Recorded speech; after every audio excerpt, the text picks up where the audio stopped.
Basically, Ryan Johnson, I'm curious. When I first watched Brick, I watched it twice. The first time I thought of Mickey Spillane and Mike Hammer. Yeah. And it was partly because of the violence. Yeah. If you remember the old Darren McGavin show with Mickey Spillane, Mike Hammer, it was like fist and mouth and reading those old pulp novels. Yeah. I first thought of Mickey Spillane, then I'd read, of course, it's Dashiell Hammett that you're taking after. How much difference was there, actually? Well, actually, I mean, I'm most familiar with Hammett, and most directly from, most people know Hammett from The Maltese Falcon, from Sam Spade, but The Maltese Falcon was actually the only thing that Sam Spade was in. Hammett's main guy was the Continental Op, who was kind of a much thicker, kind of, brutish guy than the more slim, charismatic Spade. And the Continental Op's main asset, besides his just straightforward determination, was his ability to take an absurd amount of physical punishment. And if you read any of those short stories, I mean, it's painful, man. I mean, just, we did a lot of, we put Joe through the ringer with Brick, but it's nowhere near just even the mildest of Hammett's stories. And I think that's kind of, but it's also, you talk about Mickey Spillane. I think it's just a very integral hallmark of the genre, I think, and that's something that's kind of in a very primal way related to the essence of that, of the detective character, and kind of part of what is his whole kind of masculine, mystique in a way, the fact that he just keeps getting up. That's kind of the essence of it, no matter what you hit him with. And no matter, there's that amazing scene in Red Harvest where the detective has been up for like literally 72 hours, and he lies down in a bathtub filled with ice for like 10 minutes to shock his system into staying awake, and you're just like, oh my God, But they keep getting up, and they keep getting up, and that's kind of the essence of it. That's kind of what we tried to grab a little bit of in Brick. Watched Joseph Gordon-Levitt in Mysterious Skin, and he's punished there too in a different way for different reasons. Yeah. But I've often thought to myself, as a gay man, I think I had a conscious erotic fantasies around the violence in Mickey Spillane and some of those detective things. Yeah. Because that kind of violence, especially when it reaches that absurd level and bears no realistic, has no realistic basis to it, is very sexy, I suppose, if you like men. Yeah. And there was something quite sexy in Brick, and I didn't realize what it was at first, but I realized it was this cartoonish violence, and he keeps getting up, and he's actually good at fighting too. Yeah, absolutely. Looking at the physical kind of, proudness of it, it was the contrast between movie fighting and actual fighting was brought into sharp relief at some point when there's a scene where Noah Fleiss, who plays Tugger, is punching Joe repeatedly down. There's like one take where we're moving the camera back and forth, and there's like 4 hits in it. And what's in the movie is the 6th take of that, because on the 7th take, Fleiss actually connected with a punch, and unlike the 3rd hit, and Joe went down. And I was just watching at the monitor, and because we had it lined up correctly, it just looked like any other punch in one of the other takes, except that Joe didn't get up. And so I was like, oh my God. And I ran over to him, and, Fleiss had just connected on the chin with him just once, and it was, the first punch that Joe had ever taken in his life. I've never taken a punch before. I've never been in a fight, and he wasn't knocked unconscious, but he was out of it for like an hour, and you realize, you're trained growing up watching movies to see people get it in the face all the time and shake it off. That's not the way it works in real life, So yeah, there's something very much more stylized than I think we even realize about violence in movies in general, That was the question I was going to ask. If any of the punches had actually landed, and how did he wind up taking a punch? And was that early in the proceedings? And what precautions did you take afterwards? Well, we had a really good stunt director actually, who in that one day was not able to be on set, and his assistant was there, and I think that's part of the reason that it happened. And also the fact that we had just done it over and over again, and it was kind of a complicated thing to do. Overall, we had just like a great experience safety-wise. That was my first priority, and everyone was, especially when you're shooting very quickly. We had a 20-day shooting schedule, so we were moving very fast. I think sometimes there's a temptation to just want to get what you need to get, damn the torpedoes. And for me, at the end of the day, it's just a movie, man. The important thing is that everybody's safe, And so most of the fight scenes, actually, though, the way that we shot them tended to be, I think, more safe than the way most fight scenes are shot. Usually, you choreograph out the entire fight scene, and then you let the actors play the whole thing out, and you shoot it maybe from several different angles or with a couple different cameras. Whereas in Brick, we shot it much more the way you'd see Sam Raimi shoot a fight scene. We split it up into tiny little distinct moments. So in every shot, there would just be like one movement where it would just be one fake punch thrown, and then we would cut. We would stop and set up another angle, and we would see him kick him in the shin or something. So the fact that we segmented it that much, I think, it helped it to be a little safer, which is important for me. Skin, Joe does get quite a workout, though. He's a very physical actor for a guy who's only like 5'10" or something like that. Talk a little bit about his physicality, why he's so good at this. Oh, yeah. Well, Joe is he's an incredible physical actor. I think a big part of it is he's really good friends with a troupe of Russian clowns, actually, who there's one very famous Russian clown named Slava who has a show in Moscow. And there's a permanent one in New York, actually, called Slava's Snow Show, and Joe is rightfully so enamored with these clowns and their ability to, and they aren't clowns the way we think of clowns. It's much more, they have kind of the emotion of like Chaplin, behind their clowning. It's been described as like existential clowning, it's very beautiful, lyrical sort of performance art, and Joe is in love with these guys, and you can see very much how much that makes sense when you look at his performances, and when you look at how how physical he is about everything, down to even, I would even classify the work he does in terms of his voice as part of his physical performances. How the very first thing we talked about was finding the accent for the character, and down to incredible specifics, down to the way, we got really excited when we found out that Brendan said his R's the way that Tom Waits says his R's, and just like every little detail of his voice. It wasn't like, it wasn't like he was frightened of getting that technical with it. He was excited about it. That's what got him jazzed. And I think the same way with the physicality stuff in it. He's a really talented dude. Another thing, too, he appears to be wearing the same clothes throughout the entire sequence of how many hours it is. How many white T-shirts did you go through? Because they can't stay as pristine as they look even after he's been beat up.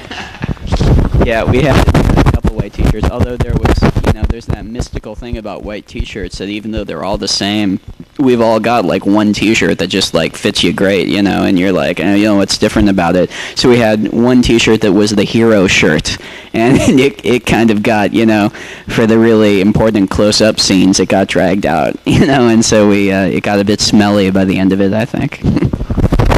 Noticed is there's sequences in his room, presumably at home, and there's sequences where he's in bed, basically, and there's all kinds of intimate moments that you don't normally see with a detective figure. They're quasi-erotic in a way because it's just such a different way of seeing this guy. Yeah, absolutely.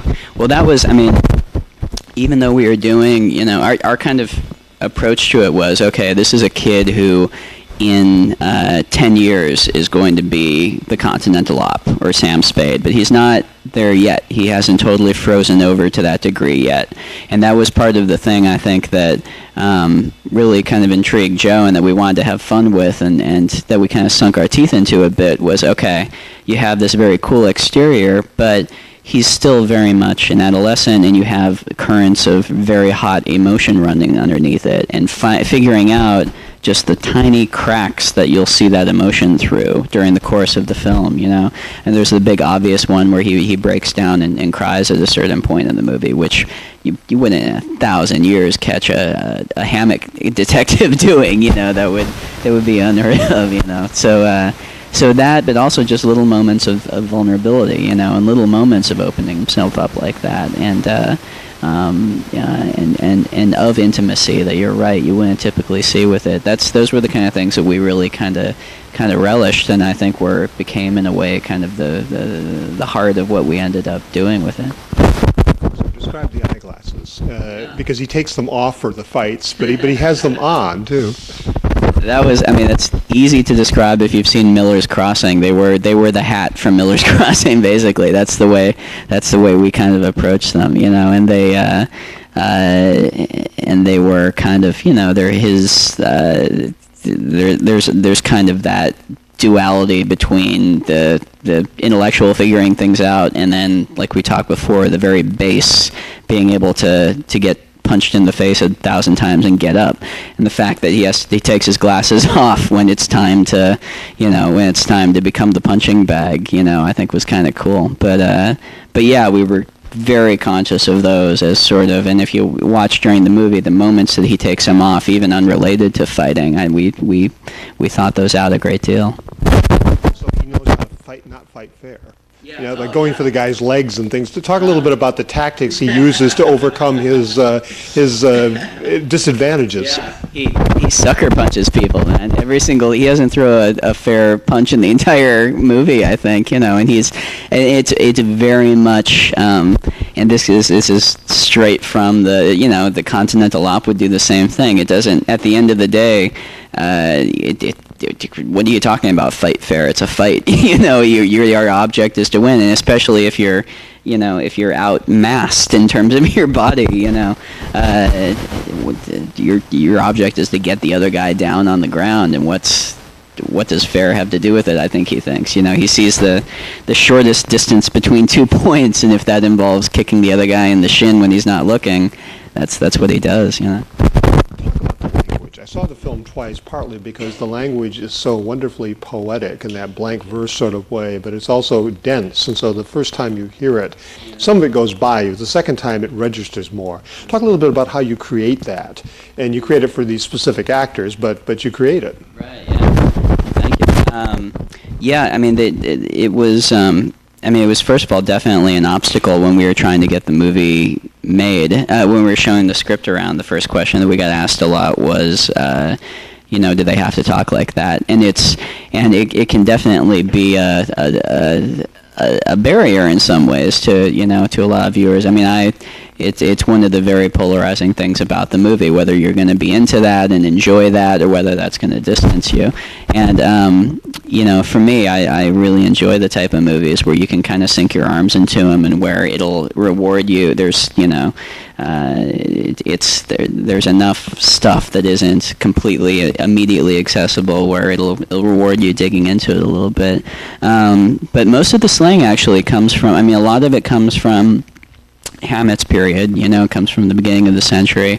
But there's also stuff from the 50s, there's stuff from the 80s, there's modern day stuff, there's stuff I made up. It's kind of a big hodgepodge. And the real function of it, at least at the conception of it, you know, the way I saw it functioning, was to establish very clearly that we were in completely our own world here. That this wasn't supposed to be a take on what high schoolers are like today, you know, and also it's such a hallmark of being a teenager, having your own language. But there's always the problem that if you do modern day slang, it's going to be dated in 5 years, you know. So I think this was a very interesting way of having them talk like teenagers in the way that they have completely their own language, while not having them talk like modern teenagers. You know, 10 years from now, this will be just as inscrutable as it is today.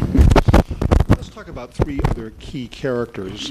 Lukas Haas, who plays Pin.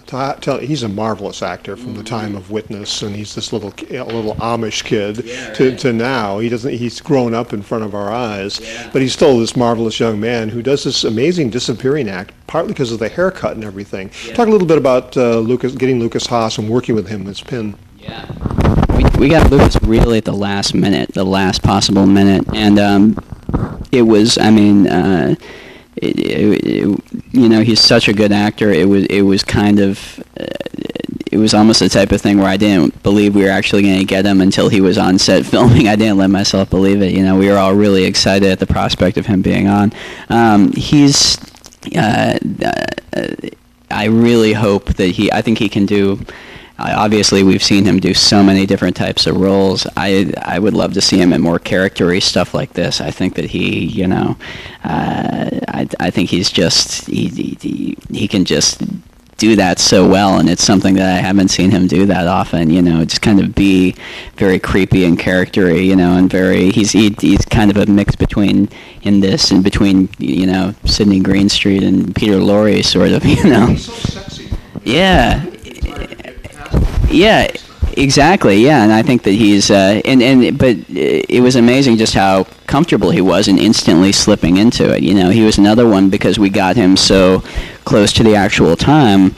Joe and I just had one session with him of rehearsal one day before we got into it and started, and that was, we didn't even need all the time that we had allotted for it. We was like, we sat down with him for like an hour, we kind of talked through it, and then we worked and just like kind of worked a little bit for like an hour, and when Joe and I were walking away, we had gone to Lukas's house and we were walking back to the car, and the second we got out of earshot, we started because we found the pin, but yeah, Lukas is amazing, and he, like Joe, I mean, that it was a very young cast, but at the same time, most of them had been working since they were 5, so they were all seasoned veterans and brought a level of professionalism to the set that was really cool, the mom character, Reedy Gibbs. Yeah, that's it was really, I've had people remark that, just the fact that there are no real sane adult characters in the whole thing. I guess with the exception of the vice principal, but he's a very obvious type, But the mom is obviously completely off her rocker, and that was really intentional, just because it's kind of like the comic strip Peanuts, just no adults, and I was really kind of conscious that if there was an adult character who you could sympathize with at all, you would kind of almost like grabbing a life preserver. You'd be very tempted to grab onto their perspective and see this world from their perspective. And it was really important to me, I think, to keep it all from the perspective of the kids. Talk about Brendan's friend, the nerdy kid that he consults with, who has a different kind of, different glasses and everything. And as I say, in a gay context, they would be like boyfriends or girlfriends or something like that. There's a way in which this spills over, which some of the gay point of view kind of spills into this in a funny sort of way. Talk about that relationship and the actor that plays it. Yeah, absolutely. I mean, it is sort of like the, and it harkens back to the detective thing. The detective always has his op, who's his right-hand man, and it's like the superhero buddy thing, There's always that kind of, it's the only person in the script that the hero or the anti-hero is really kind of soulmates with in a weird way. Yeah, I can talk to on his level, And Matt OLeary, the guy who plays it, he was the only one who was genuinely a kid. He was 16 when we shot it, actually, and he just he's awesome, and he really dug effort when we put those huge glasses on him. I'm like, can you see out of those? And he goes, no, not really. I go, does that bother you? He goes, no, I love it. When he put those on, that's when he really kind of was able to get into the character and stuff. So he's a great actor. He's a really great kid. Talk about the thug, basically, in the white tank top and everything, with that cap and everything. Talk about that actor. Who is he, and what's that character? Yeah, that's Noah Fleiss, who is he plays like the big badass, kind of Tugger, the big kind of thick-headed, he talks with his fists kind of guy. And Noah in real life is just, I think he's probably the sweetest person I've ever met in my life. Like, he's almost sweet, like, to a fault, to the point where it's almost difficult to have a conversation with him, because he's constantly, like, being self-deprecating, kind of like that. And I think he kind of was able to release some of his inner, testosterone, I think, in doing this role, I think, And that's another type that's straight out of the Hammett, is kind of the half smart muscle for the main baddie. Hammett would do this thing where he would split kind of and you see the Coen brothers reflected in Miller's Crossing with Johnny Casper and the Dane. There's the Master and Blaster. There's the kind of the two villains who you see the split mind between them a bit. Also, you have the three principal female characters: Emily, who's the ex-girlfriend who gets killed. You have the untrustworthy potential sequel girlfriend who's always giving Brandon rides, and you have that young woman in the theater who's also very, very treacherous and everything. Talk about those characters, because it falls into the tradition of you can't trust these women. Basically, women betray the guy. Yeah, that's very much a part of the whole tradition, is you can't trust the name. And each of the women, that was kind of like casting those three roles was very much like casting one role, is very much of a piece. It was very conscious of trying to find that perfect kind of combination of women in it, because they do kind of all function as this kind of this singular mass in Brendan's psyche, in a way, I think, and in a way they are kind of if you want to get to whatever with it, but they are like the different aspects of what should be kind of one character, But yeah, individually, Megan Good played Kara, and she is just. I always sound like I'm just like gushing or throwing out like a canned line, which is when I talk about these actors, because I just love them so much. So she's like, when you sit down and talk to Megan, she's like the most beautiful woman you've ever sat across from in your life. It's like, it's hard to look her in the eye. She's so gorgeous in real life, and she is so smart, and that was kind of the key to that character, was just being able to see kind of the gleam of intelligence in her eye, which has nothing to do with acting, really. It's just, she's such a present, intelligent person that just kind of gleams through it. But she's the drama girl. She's the drama girl. Yeah, with all the costumes. Who, God bless her, we shot out all of her scenes in one day, and she had like 3 enormous costume transformations in one day. And then Emily, she, we wanted to find like a really, we wanted to just go for the throat in terms of finding a very delicate blonde character who could be the little girl lost, so that we could then undercut that constantly. That's one of the things in the movie is, we set up this kind of heroic quest that the main character has taken on in his mind on behalf of this delicate little girl lost, and then bit by bit knock that away and show maybe that's not exactly what their relationship was. Maybe it wasn't quite so pure. Maybe he was kind of controlling of her and she wanted to get out from under it. Maybe when she did get out from under it, she did a lot of stuff that, was really contrary to his kind of angelic vision of her, And Emily was just, she's Australian also, and the character she plays on that TV show Lost, that's her actual accent. And when she came into audition, she totally bamboozled me. She totally did an American accent when she met me, and it wasn't until after I cast her and we were talking, and she's like, I'm going to Sydney next week. And I go, oh, is it your first time going? And she dropped the American accent. I was like, no, I grew up there. My family lives there. And I'm like, yeah, you son of a bitch, Aussie, And then Nora, who plays in Maiden Femme Fatale, I think I had her in mind for that role longer than I had seen her in a very tiny part in a movie a friend of mine did called May, which is a weird little horror movie, and she had a very small part in it, but for some reason she always stuck in my mind. And she was kind of like the first of the cast that I really kind of honed in on and decided that she was kind of perfect for.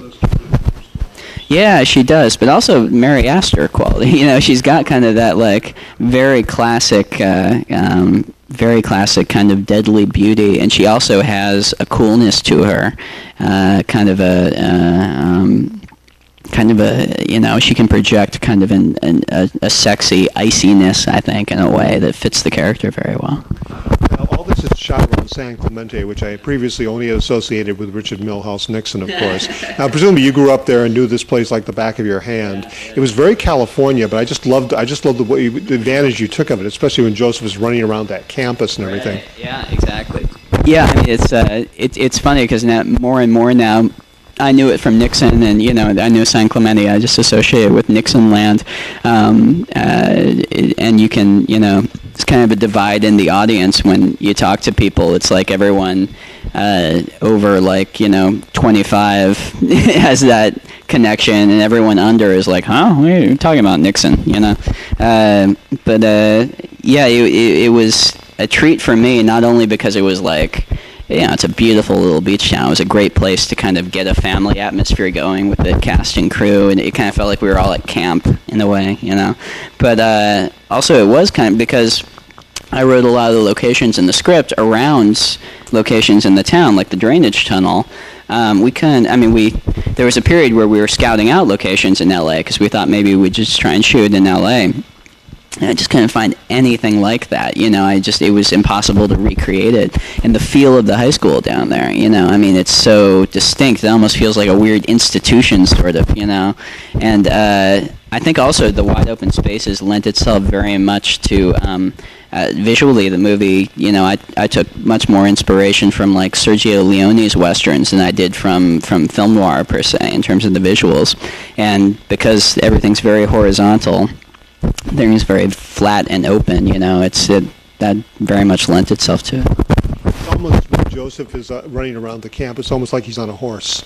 Yeah. In some funny way. Well, what's funny is in that scene, and this didn't quite come across the way we wanted it to, but the scene still works. In the chase scene, what we actually did was that the original conception of that was that their feet would form a percussion track, and that it would actually be, almost to a stylized degree, a constant percussion with Brendan doing and the lug behind him doing the bass notes, boom, boom, boom, but in time. And so we actually had a little metronome, and we had them listen to it before they started running, and both Joe and Cody, who plays the lug, are drummers, and so they are trying to keep time when they're running, and it didn't quite communicate, but it still kind of comes across a little bit kind of as a tap dance chase scene. What's it like working with an actor like that as your chief collaborator? He's like your partner in the piece because he's in every scene, everything, and it becomes like his movie too. Yeah, absolutely. And that was something very, you know, when I called him up and asked him to, you know, we had already met. I asked him to be in the movie. That was the first thing I told him, was that, look, you're not acting in this. You're a creative partner in this, and I want to involve you on every single level of this. And I think that's something that he really responded to and really appreciated. I think that's something that he, that he hadn't got a chance to do, and that he really embraced. And for me, it was essential because he is the movie, you know, and I mean, he's really it, and having him, it really was a creative partnership as opposed to, you know, director and actor. How do you grow up, and how do you get this particular obsession with the detective novels? And this script takes a while to do, you know, talk a little bit about that whole span. Yeah. After I kind of read the books, I had like a gestation period of about a year just thinking about it. And then the first step in writing was I actually wrote it as a novella. I wrote it in prose, and I wrote it copying Hammett's writing style, which is very distinct. It's I think a lot of people think of Chandler when they think about, you know, the hard-boiled detective and long flowing verse describing the fog in L.A. And Hammett's very different. Hammett's much more like Hemingway. It's very cut and dry. There's not a single ounce of fat on his prose. And so I think writing the story out first in prose, copying that style, helped to shape it. And I think for me very much helped to kind of more capture the flavor of that world, of his world. So once I had written it out as this novella, I then translated it to screenplay form. But that's kind of my particular personal process is to think about something for a few years and then write it in a few months. Oh, it was, growing up there, it's a cool town to grow up in. I mean, it's a beautiful little beach town. In high school, I was a film geek. I've been making movies since I was 12. Since my dad first got the old video camera, and not the camcorder, the video camera that plugged into the VCR that you had to then carry the VCR around with you if you wanted to move, with like a car battery shoved into it for 5 minutes of battery life. And then all through high school, that's just I had like a small group of friends, and that's what we did, man. That's like all that we did. We would get together and we would make goofy little Monty Python like movies, and that's I have really fond memories of my high school years, even though I think they didn't fit into any kind of traditional classification, but it's probably more common than not for people, actually, I think. What's the toughest scene to shoot, or sequence of scenes? Boy, the toughest scene to shoot. Probably actually the scene where Joe breaks down crying, I think, was the most difficult, because there were no technical things that we could lean on for it. I mean, I guess that's the most difficult one for him to shoot. For me, it was rather easy. It was just creating an environment where he felt comfortable, But that was the one, I think, where, for all the technical stuff in the movie, for all the long takes and all the weird dialogue and everything, that's stuff that you can practice. That's stuff you can work on and you can hone and you can know, okay, we got it.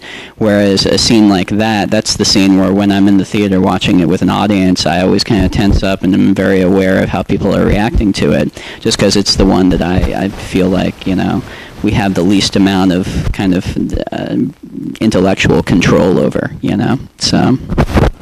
Use the low-budget technique very effectively of having so much action take place off-screen, and the use of sound, especially sound, over-the-top sound, that again signifies in both the cartoony way, but also in a real way. Talk a little bit about that, that technique, which I think works very well. Oh, cool. Yeah, I mean, it was definitely something that we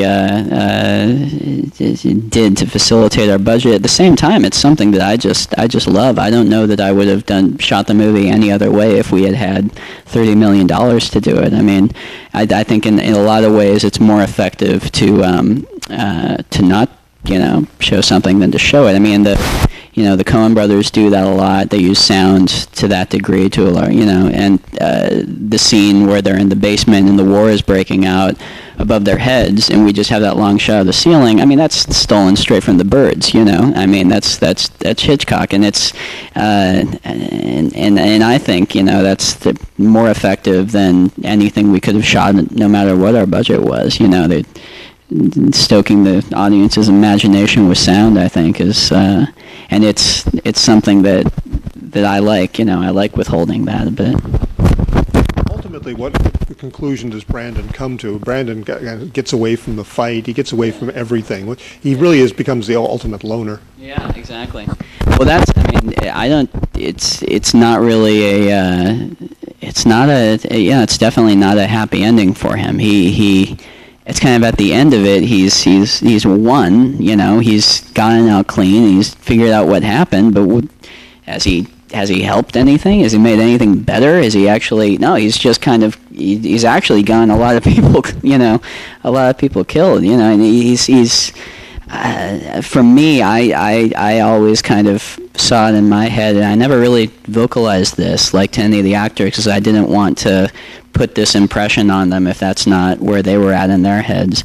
But I always saw it as the end as a big defeat, as if this is the character who in 10 years is going to become Sam Spade or the Continental Op. This is one of the key moments where his soul kind of starts to ice over and begins that transition into it. And when he's left alone on the field at the end, in a very real way, he's closed the door and closed himself off and turned his back on on a big part of being a human being in a way. In some respects, there could be a sequel to this, of course, and I mean, there could, of course, and there could also not be. But have you thought about that, the possibilities of that, and then also, how'd you get Richard Roundtree? I mean, I think I'm done with this one. I loved doing it, but I have a lot of other movies, a lot of other stories I want to tell, and Rich, and also I don't think this is going to be the type of big popcorn movie blockbuster that the studios will be beating down my door for a sequel. I'd be very surprised. And Richard Roundtree, we lucked out because he's repped by my agency, this little agency called the Paul Kohner Agency, and so it was actually my agent who first mentioned him to me, and I'm like, oh my God, because if you go back and watch Shaft, it's a Dashiell Hammett detective thing set in a different context. It does in a way exactly what we try to do with Brick. It's weird, but he was the coolest dude in the world. And he came in cold, man. He flew in. He didn't have any prep at all. He flew in the night before. And we went and worked with him for the first time in his hotel room that previous night. And the fact that he was able to snap into it so easily, I mean, he's such a class act and such a, old school great actor, Oh, absolutely. I hope to be working with that guy for the rest of my life. He's, I should only be so lucky, This was before Mysterious Skin. I had seen Joe. I had never seen his TV show, actually, but I had seen him in a movie called Manic that he did with Don Cheadle that he was very good in. And that's kind of how I knew he could act. And then when I sat down and talked to him, we just kind of instantly bonded. And it was just instantly apparent to me that he was, the perfect guy to play it. But yeah, they had just wrapped Mysterious Skin. I felt so strongly about Joe, we pushed our shooting schedule a few months to accommodate, I think it was either the end of Mysterious Skin or this other small project he did in between them. So. Did you shoot right after Mysterious Skin? Yeah.